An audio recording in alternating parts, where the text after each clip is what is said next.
বাংলার কুরুক্ষেত্র আজ গণনা ঠিক 8টা বাজে গণনা শুরু হওয়ার কথা, কিন্তু বিভিন্ন গণনা কেন্দ্রে যথেষ্ট উত্তেজনা রয়েছে, চাপা টেনশন রয়েছে। কে এগিয়ে কে পিছিয়ে, বাংলায় পরিবর্তন না প্রত্যাবর্তন, এটাই এখন সব থেকে বড় প্রশ্ন। আমার সঙ্গে বিভিন্ন রাজনৈতিক দলের প্রতিনিধিরা রয়েছেন, তার সঙ্গে রয়েছেন আমাদের নেটওয়ার্ক 18-এর এডিটর ইস্ট বিশ্ব মজুমদার। আজকে গণনা শুরু হচ্ছে। এতদিন ধরে রাজনৈতিক তীব্র উত্তেজনা, রাজনৈতিক লড়াই, কেন্দ্র রাজ্য সংঘাত, কমিশন তৃণমূল সংঘাত, সবের মধ্যে ভোট হলো 2 দফায়, নজিরবিহীনভাবে। এছাড়াও নজিরবিহীনভাবে অনেক কিছু ঘটলো। কিন্তু আমি বিশ্বদার কাছে যাব। আজকে গণনা তো শুরু হচ্ছে, কিন্তু কোথাও একটা ন্যারেটিভ চলে এসেছিল যে চুপচাপ ভোট হচ্ছে। তুমি তো জেলায় জেলায় ঘুরেছো, এই চুপচাপ ভোটের কারণ কি? দেখো অয়ন, প্রথম কথা হচ্ছে যে একটা সেকশন বলছে সাইলেন্ট ভোট হচ্ছে। এখন এই সাইলেন্ট ভোটটা কোন দিকে যাচ্ছে সেটা নিয়ে অনেকের মধ্যে একটা প্রশ্ন রয়েছে। কিন্তু মোটামুটিভাবে আমি 294টা কেন্দ্রের মধ্যে অন্তত 270-80টা কেন্দ্রে নিজে গিয়েছি, আমি চিত্রটা দেখেছি। এই যে ব্যাপক হারে ভোটদান, এই ব্যাপক হারে ভোটের সবথেকে বড় কারণ হচ্ছে এসআইআর, এর মধ্যে কোথাও সন্দেহ নেই। কেউ কেউ বলছেন এই ব্যাপক হারে ভোটদান প্রতিষ্ঠান বিরোধী। প্রতিষ্ঠান বিরোধিতা আছে, কিন্তু এই 10%, 11%, 12% ভোট বেড়ে যাওয়া মোটেই প্রতিষ্ঠান বিরোধী ভোট বলে আমার মনে হয় না। আমার নিজের মনে হয়েছে এটা এসআইআরের কারণে আতঙ্কে থাকা মানুষজন নিজের অস্তিত্ব, নিজের সম্পত্তি, নিজের ভিটেমাটি এগুলো বজায় রাখার জন্য ভোট দিয়েছেন। এবার এই ভোটটা কোন দিকে গেছে, এই ভোটটা কোন দিকে গেছে সেটা নিয়ে একটা প্রশ্ন আছে। বহু মানুষ আছেন যারা উপর থেকে নিচে ভোট দিতে নামতেন না, তারাও এবার কিন্তু ভোট দিতে নেমেছেন। বহু বাম মনোভাবাপন্ন সিনিয়র মানুষ আছেন যারা বাম চলে যাওয়ার পরে তারা ভোট দিতে নামেননি, তারা এবারে ভোট দিতে নেমেছেন। এখন এই ভোটটা কোন দিকে যাবে সেটা নিয়ে একটা বড় প্রশ্ন। কেউ কেউ বলছেন যে পরিযায়ী শ্রমিক যারা মাইগ্রেন্ট লেবার তারা এসছেন, দলে দলে ভোট দিয়েছেন, এই ভোটটা তৃণমূলের পক্ষে যাবে। কেউ কেউ বলছেন প্রতিষ্ঠান বিরোধী ভোট পক্ষে যাবে। বামেরা বলছেন আমাদের ভোট ফিরবে। কিন্তু হ্যাঁ, এটা ঠিক যে একটা বড় সেকশন ভোট, সেটা কিন্তু এই যে 10-11% ভোট, এটা কিন্তু ঠিক করে দেবে যে কারা সরকারে আসবে। ঠিক। এইবার ওভারঅল যদি দেখা যায় যে পশ্চিমবঙ্গের ভোট চিত্র, তাতে একটা হালকা ভোটার থাকে যারা মনে করেন যে ফ্লোটিং ভোটার যে বলা হয়, এই ফ্লোটিং ভোটারদের একটা বড় সেকশন কোন দিকে যাবেন সেটা নিয়েও প্রশ্ন আছে। তবে এতদিন ধরে নির্বাচন করার অভিজ্ঞতা থেকে বলছি, প্রায় 32 বছর ধরে নির্বাচন করার আগে থেকে না বলি অভিজ্ঞতা থেকে বলছি যে মানুষ,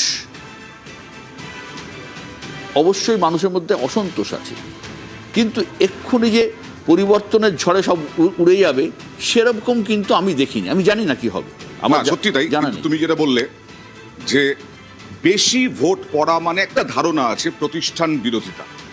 এই ভোটে নজিরবিহীন অনেক কিছু ঘটনা ঘটেছে। এবার একটা কথা বলি যে 2011 সালে পশ্চিমবঙ্গে 84% মতো ভোট পড়েছিল, একটা হিউজ ভোট পড়েছিল। সেইটাকে ধরা হয়েছিল যে পরিবর্তনের ভোট। তুমি যদি পরিবর্তন দেখো তাহলে 1947 সালের পর ভারতবর্ষে প্রথম নির্বাচন হয়েছিল 1952 সালে, পরিবর্তন হয়েছিল সেই অর্থে 77 সালে। 30 বছর লেগেছিল পরিবর্তন হতে, এবং 77 সালে পরিবর্তন হয়েছিল ইন্দিরা গান্ধীর জরুরি অবস্থার উপর ভিত্তি করে, এবং জরুরি অবস্থার বিরুদ্ধে ভোট দিয়েছিল মানুষ, সবাই এক হয়ে গিয়েছিল। 77-এর পরে 2011, 77-এ আমি পরিবর্তন আমি নিজের চোখে দেখিনি, আমি ছোট ছিলাম, কিন্তু তারপরের পরিবর্তন আমরা 2011 সালে নিজের চোখে দেখেছি কি পরিবর্তন হয়েছিল। সেখানে একটা ব্যাপক সংখ্যায় ভোট পড়েছিল। এবারেও ব্যাপক সংখ্যায় ভোট পড়েছে, কিন্তু এবারে ব্যাপক সংখ্যায় ভোট তুমি যদি দেখো তাহলে তামিলনাড়ুতেও একই ঘটনা ঘটেছে, বিহারেও একই ঘটনা ঘটেছে। সব জায়গায়, যেসব জায়গায় এসআইআর হয়েছে সব জায়গা থেকে 10% ভোট এক্সট্রা পড়েছে। এটা আমার মনে হয় না শুধু পরিবর্তনের ভোট, হতে পারে মানুষ অন্যদিকে ভোট দিয়েছে। একটু থামাচ্ছি, ট্রেন্ড আসতে শুরু করেছে। 10টা ট্রেন্ড এসেছে, 12টা ট্রেন্ড এসেছে, আসলে আসতেই থাকছে। 12টা ট্রেন্ডের মধ্যে আমরা দেখতে পাচ্ছি 6টা তৃণমূল, 6টা বিজেপি। এগুলো পোস্টাল ব্যালট কাউন্ট হচ্ছে। আগে বলা হয়েছিল পোস্টাল ব্যালট একদম শেষে কাউন্ট হবে, কিন্তু পোস্টাল ব্যালট প্রথমেই কাউন্ট হচ্ছে। পোস্টাল ব্যালটে দেখা যাচ্ছে 6টা টিএমসি, 6টা বিজেপি। 14টা হয়ে গেল ট্রেন্ড, 14টা হয়ে গেল ট্রেন্ড অর্থাৎ এগিয়ে পিছিয়ে, এগিয়ে কারা পিছিয়ে কারা, তাতে 8 তৃণমূল, 16টা হয়ে গেল 8 বিজেপি। একেবারে হাড্ডাহাড্ডি। বিশ্বদা, হাড্ডাহাড্ডি পোস্টাল ব্যালট কতটা গুরুত্বপূর্ণ? আমার মনে হয় না এটা খুব একটা গুরুত্বপূর্ণ, কারণ সদ্য সবে শুরু হয়েছে। আমার মনে হয় না পোস্টাল ব্যালট খুব একটা গুরুত্বপূর্ণ। এই কারণে গুরুত্বপূর্ণ বলে আমার মনে হয় না, তার কারণ পোস্টাল ব্যালটের যে ট্রেন্ড, সাধারণত পোস্টাল ব্যালটে কারা ভোট দেন? পোস্টাল ব্যালটে ভোট দেন সরকারি কর্মীরা, যারা ভোট কর্মী, বিশেষ করে, এবং তার সঙ্গে যারা কর্মী, সরকারি কর্মী, পুলিশ, এবং এরা ভোট দেন। এইবার সাধারণত পোস্টাল ব্যালটের ভোট কিছু ক্ষেত্রে সরকারের পক্ষে যায়, কিছু ক্ষেত্রে সরকারের বিরোধী যায়। এইবার কি হলো? এবার এই পোস্টাল ব্যালটের ভোট কি হয়েছে? পোস্টাল ব্যালটের ভোটের একটা বিষয় হচ্ছে যে পোস্টাল ব্যালটে এবার মানুষের ডিএ নিয়ে একটা ক্ষোভ ছিল, সরকারি কর্মীদের ডিএ নিয়ে ক্ষোভ ছিল। এবার সেই ডিএ নিয়ে ক্ষোভটা কতটা পোস্টাল ব্যালট রিফ্লেক্ট হবে সেটা দেখার বিষয়। আবার এটাও ঠিক যে ঠিক নির্বাচনের আগে মমতা বন্দ্যোপাধ্যায় তার ডিএ অ্যানাউন্স করে দিয়েছিলেন। যেহেতু মমতা বন্দ্যোপাধ্যায় ডিএ অ্যানাউন্স করেছেন, সেহেতু কিছু সরকারি কর্মী কোন দিকে ভোট দেন দেখার। পোস্টাল ব্যালটের ভোটে বিরাট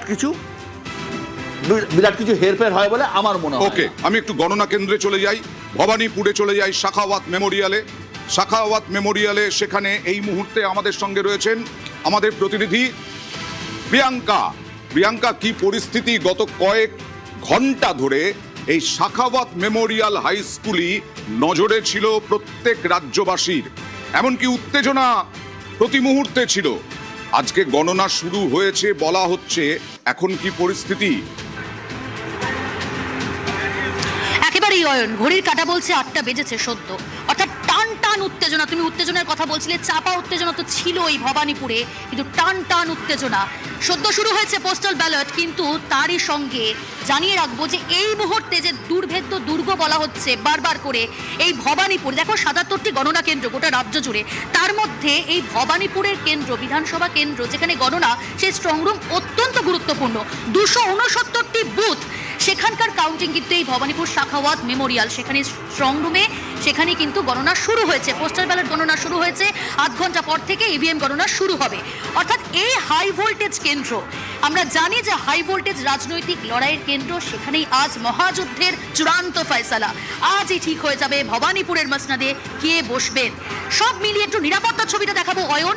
দেখো, আটো নিরাপত্তা, বজ্র আটুনি বলা হচ্ছে, কারণ ত্রিস্তরীয় নিরাপত্তা বলয়। আমি এই মুহূর্তে যে ছবিটা দর্শকদের দেখাচ্ছি, সেখানে দেখা যাচ্ছে যে কলকাতা পুলিশ যেমন রয়েছে, একই সঙ্গে কেন্দ্রীয় বাহিনীর জওয়ানরা রয়েছে প্রথম স্তর। দ্বিতীয় স্তরে কি রয়েছে? দ্বিতীয় স্তরেও রয়েছে কেন্দ্রীয় বাহিনী এবং একই সঙ্গে রাজ্য সশস্ত্র পুলিশ।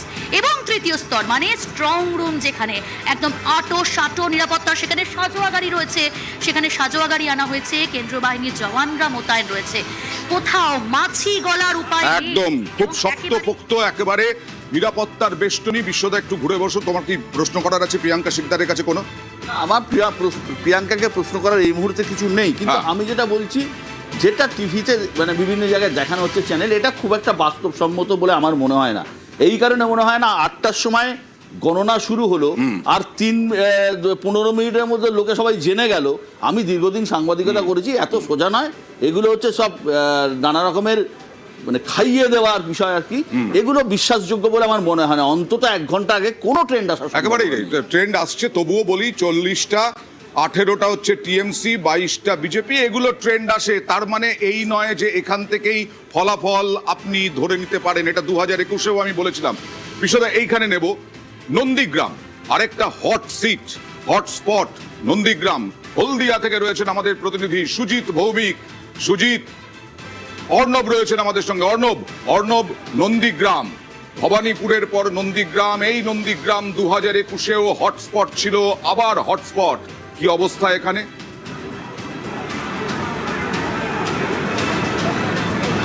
অরিন্দা, পূর্ব মেদিনীপুরের রাজনীতির ভরকেন্দ্র গত কয়েক বছর ধরে যাকে ঘিরে আবর্তিত হয়েছে তা হলো নন্দীগ্রাম বিধানসভা। সেই নন্দীগ্রাম, মহিষাদল এবং হলদিয়া এই তিন বিধানসভার গণনার যে পর্ব সেটার একেবারে প্রাথমিক পর্যায়ে, এবং তোমায় জানিয়ে নাকি নন্দীগ্রাম সহ এখানকার যে তিনটি বিধানসভা তার ট্রেন্ড আসতে কিন্তু সময় লাগবে এবং সেটা 9টাও বেজে যেতে পারে, কারণ 8টা বাজতে 10 পর্যন্ত এখানে কাউন্টিং এজেন্টরা প্রবেশ করেছেন এবং একটা সামান্য বিক্ষোভ হয়েছিল।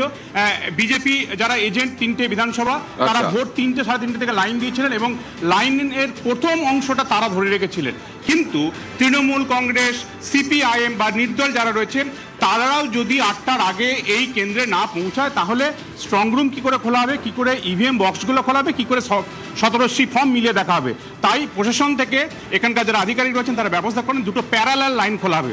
কিন্তু সেই প্যারালাল লাইনে যখনই তৃণমূল কংগ্রেস বা অন্য সিপিআইএম বা অন্য প্রতিনিধিদের এজেন্টরা ঢুকতে যায় তখনই বিজেপি বাধা দেয়। এই নিয়ে একটা বিক্ষোভ পরিস্থিতি শুরু হয় এবং সেই বিক্ষোভ বাড়তে থাকার কারণে এখানে খোদ পুলিশ সুপার অংশুমান শাহ তিনি নিজে এখানে উপস্থিত রয়েছেন, কারণ নন্দীগ্রাম অত্যন্ত আমরা জানি গত 2021-এর নির্বাচন, এই নির্বাচনের কারণে এবং এই বিক্ষোভ যাতে কোনোভাবেই বাড়তে না পারে এই মুহূর্তে পরিস্থিতি শান্ত এবং এই মুহূর্তে প্রাথমিক পর্যায়ে রয়েছে, অর্থাৎ ইভিএম বাক্সগুলো খোলা। 3টি হল রয়েছে, 2টি হলে ইভিএম গণনা হবে। অর্ণব বিশ্বদা বলছি, তুমি আমাকে একটা জিনিস বলো, তোমার কাছে তোমার গলায় আমি ইলেকশন কমিশনের কার্ড দেখতে পাচ্ছি, কাউন্টিং সেন্টারের কতটা পর্যন্ত তুমি যেতে পারছো? 1, 2, তুমি কিভাবে খবর পাবে? কাউন্টিং এর খবর তোমার কাছে কিভাবে আসবে? আমরা যখন কাউন্টিং করতাম তখন আমরা সরাসরি কাউন্টিং সেন্টারের ভিতরে ঢুকতে পারতাম, এখনো তো সেই সিস্টেম নেই। তুমি খবর পাওয়ার মাধ্যমটা কি আমাকে একটু ছোট্ট করে জানাও, তাহলে আমি বুঝতে পারবো যে আসল কি হচ্ছে।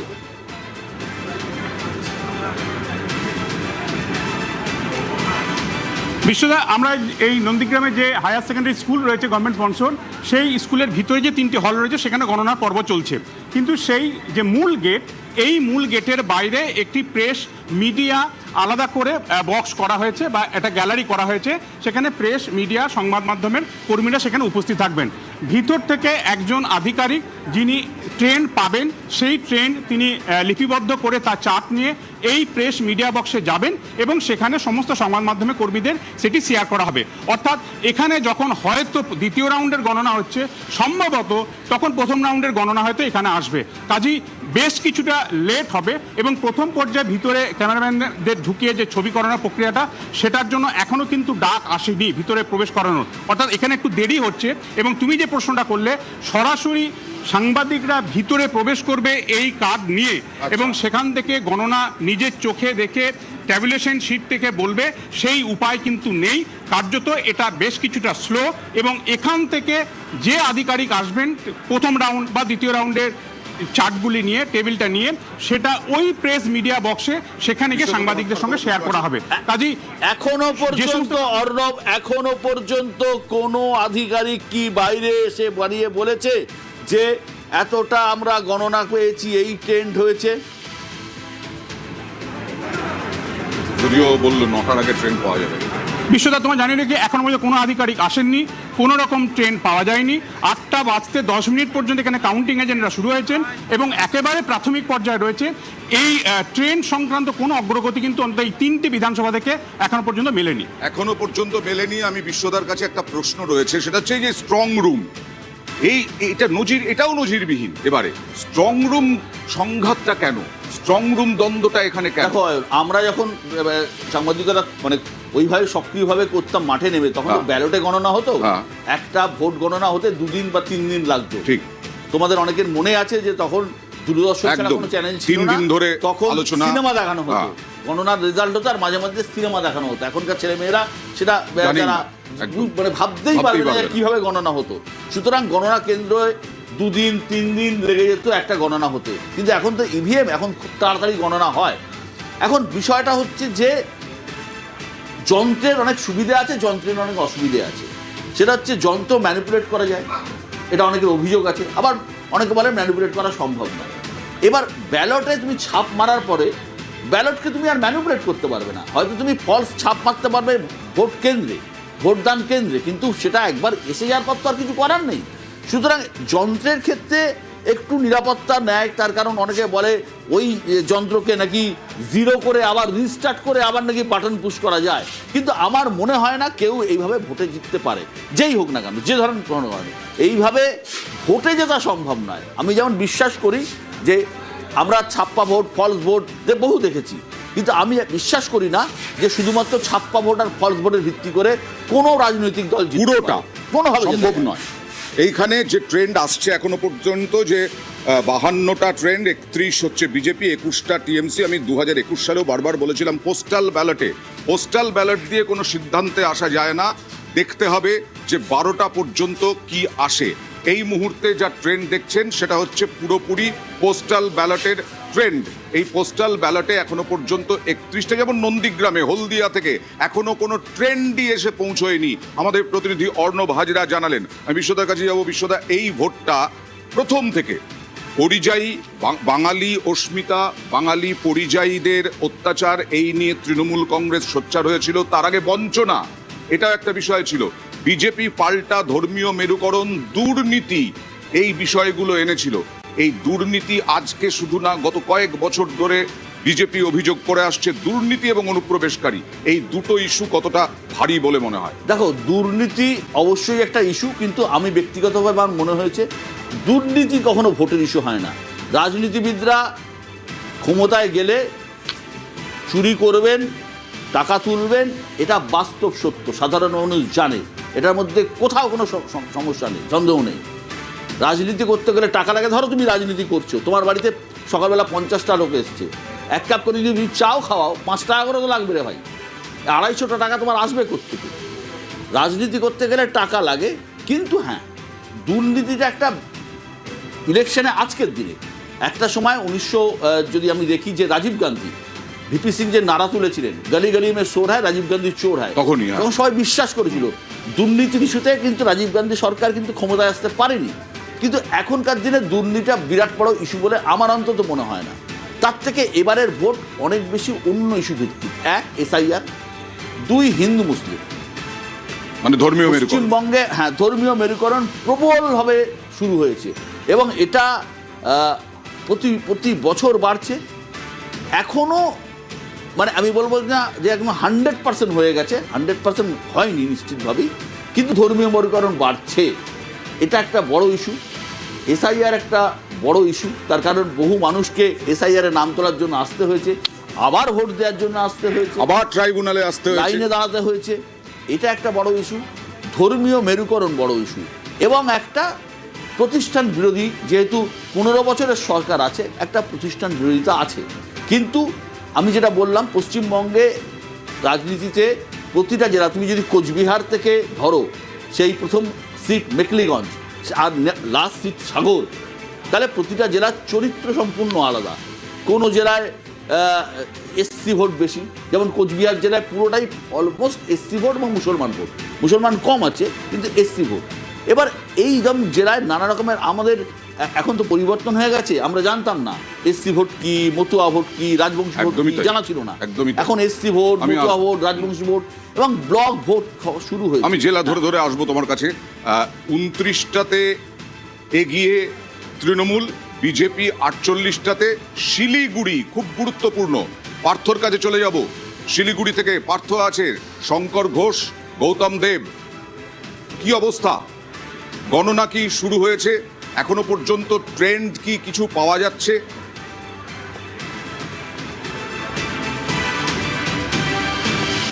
না, তোমাকে প্রথমে জানি কি এখনো ট্রেন্ড কিছু আসেনি, এবং যে পোস্টাল ব্যালট গণনা কিন্তু শুরু হয়ে যাওয়ার কথা, যদিও সরকারিভাবে এখনও কিন্তু ঘোষণা হয়নি যে পোস্টাল ব্যালট গণনা শুরু হলো কি হলো না, কিন্তু ঘড়ির কাঁটা বলছে যে পোস্টাল ব্যালট গণনা কিন্তু শুরু হয়ে যাওয়ার কথা।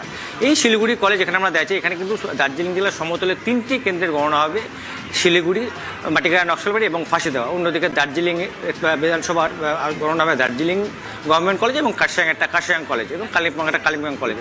এখনও কিন্তু পাহাড় এবং সমতল মিলিয়ে এই যে দুটি জেলা দার্জিলিং এবং কালিম্পং মিলিয়ে যে 6টি কেন্দ্র, এখনও কিন্তু কোনো রকম ট্রেন্ড আসেনি। তবে আমরা যেটা খবর পাচ্ছি যে ব্রজেশ বেশ জি, কিছু क्या हो रहा है? জায়গায় কিন্তু ইতিমধ্যে ये क्या कर रहे हैं आप लोग? পোস্টাল ये नहीं- ব্যালট কিন্তু গণনা শুরু হয়েছে এবং স্বাভাবিকভাবেই যে পোস্টাল ব্যালট যেহেতু শুরু হয়েছে এবং ট্রেন এখনো আসেনি, কিছু সময় লাগবে, কেননা যারা দায়িত্বে থাকেন আমাদের তো মিডিয়া সেন্টার অব্দি অ্যালাউ করা যায়, তার বাইরে কিন্তু আমরা অ্যালাউ নেই।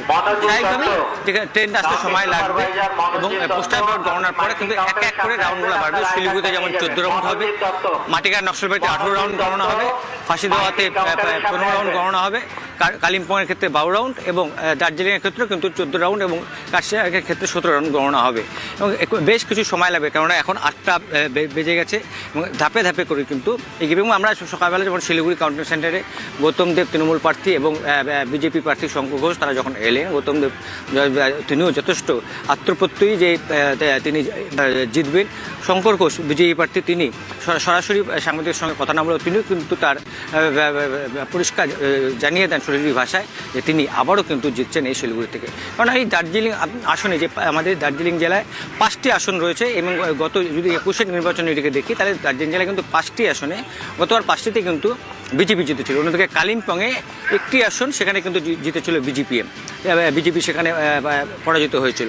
এবার কি হয় সেদিকে অবশ্যই পাহাড় থেকে সমতল যেমন নজর রয়েছে, তেমনি রাজ্যেরও কিন্তু নজর রয়েছে শিলিগুড়ি তথা দার্জিলিংয়ের এই দেখা যাক এখনো পর্যন্ত কিছুই হয়নি, মাত্র 8:30টাও বাজেনি এখনো পর্যন্ত। বিশ্বদা